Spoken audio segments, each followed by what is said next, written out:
बेतवा के उद्गम के साथ छेड़छाड़ और आसपास हो रही अवैध वनों की कटाई के चलते बेतवा अपने स्वरूप को खोती दिखाई दे रही है। हालात ये है, अभी से बेतवा की जल धारा टूट चुकी है, लेकिन जल संरक्षण और संवर्धन के बड़े बड़े वादे करने वाले जलविद जो नदियों के उत्थान को लेकर मंचों पर बड़ी बड़ी दुहाई देकर ताली पिटवाते हैं और अपने आप को नदियों के सच्चे हितैषी बनने की कोशिश करते हैं, उन्होंने कभी बर्बाद होते जल संरक्षण के प्राकृतिक स्रोतों की ओर ध्यान नहीं दिया। आज बेतवा भी अपनी अस्तित्व को बचाने छटपटा रही है, लेकिन समाज सेवियों से लेकर जनप्रतिनिधियों को सरकार की बनाई जल नीतियों की चिंता है। सूत्रों का कहना है कि आसपास कुछ समय पूर्व बोरिंग कराया गया था, इसके बाद से गोमुख से पानी आना बंद हो गया है और जो प्राकृतिक जल का प्रवाह था वह भी बंद है। ऐसा पहली बार हुआ है। यदि ऐसा ही रहा तो वह दिन दूर नहीं जब इतिहास के पन्नों में वेत्रवती की वेत्रवती की गाथाएं सुनने को मिलेगी। जिन लोगों ने उसको उद्गम को रोका गया, अवैध उत्खनन किया गया, जिस तरीके से बेतवा मैया के उद्गम स्थल को पर्यावरण की दृष्टि से, चाहे हम उद्गम स्थल को अतिक्रमण की दृष्टि से, चाहे अपने उत्खनन की दृष्टि से, भारतीय जनता पार्टी में धर्म की राजनीति करते करते अब वो इस तरीके से इतने मदमस्त हो चुके हैं, तो उन लोगों को हमारी जो वर्षों की जो नदियाँ पवित्र स्थल थे उनको भी भ्रष्ट करने में लगे हुए हैं। और नियमित यहाँ बेतवा समिति के सदस्य हूँ, यहाँ बेतवा पे आता हूँ साफ सफाई के लिए। परंतु आज वह बेतवा नदी प्रतिदिन ही देखते हैं, पर आज जब बड़ा दुख हो रहा है बेतवा नदी को देख करके।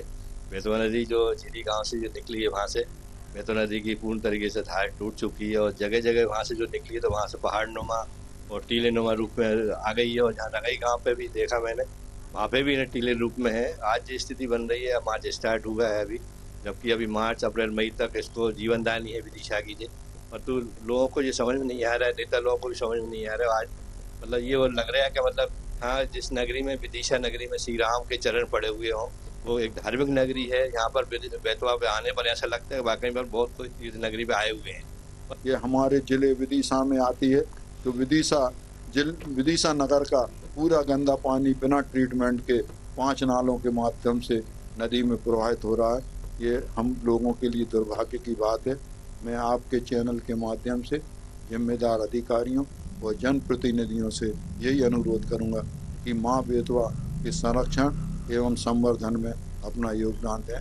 बेतवा उत्थान समिति विगत 21 वर्षों से निरंतर जिन मांगों को उठा रही है, उन मांगों के निराकरण में किंचित मात्र भी ध्यान नहीं दिया गया। विशेष रूप से मैं आपके माध्यम से ये कहना चाहूँगा कि नदी का कटाव तेजी से बढ़ रहा है। यदि इस कटाव को समय रहते नदी के दोनों तरफ वृक्षारोपण नहीं किया तो ये नदी कभी बाढ़ के कारण अपना रास्ता भी बदल सकती है। इससे विदिशा शहर को बहुत नुकसान होगा। कोनार स्थित झिरी, जो कि बेतवा नदी का उद्गम स्थल जहाँ कहलाता है, वहाँ पर लगभग 18 महीने से ज़्यादा हो गया है।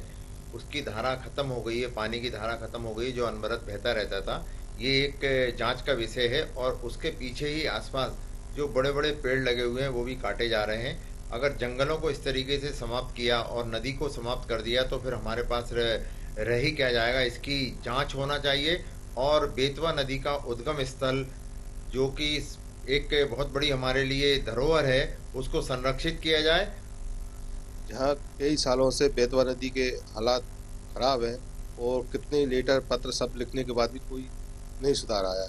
अभी जानकारी मिली है कि झिरी गांव से पूरी बेतवा का जो उद्गम स्थल था वो पूरी तरीके से टूट चुका है, क्षतिग्रस्त हो गया। किसने कराया जी पता नहीं है, लेकिन पूरा क्षतिग्रस्त होने से, प्रकृति के साथ छेड़खानी करने से बेतवा नदी का जल स्तर पूरी तरीके से समाप्त हो गया है। कई क्षेत्रों में बेतवा में पानी नहीं बचा है।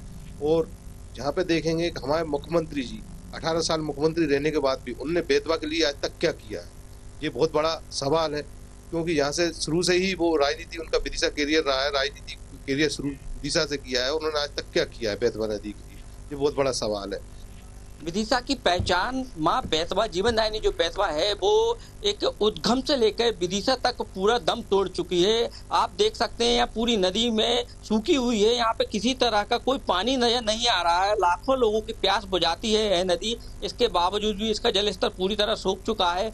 कहा जाता है कि उद्गम में जहाँ एक पर्यावरण को लेकर वहाँ तोड़ फोड़ की जा रही है, पेड़ों की कटाई की जा रही है, वहाँ पे एक हस्तक्षेप की गई है इसमें, और हस्तक्षेप को लेकर यहाँ पूरा जो कि जल स्तर एक सूख चुका है। और अब कैसे यहाँ की गर्मी और कैसे यहाँ के लोग पानी अपनी प्यास बुझा पाएंगे। सोनू नामदेव, न्यूज 8 विदिशा।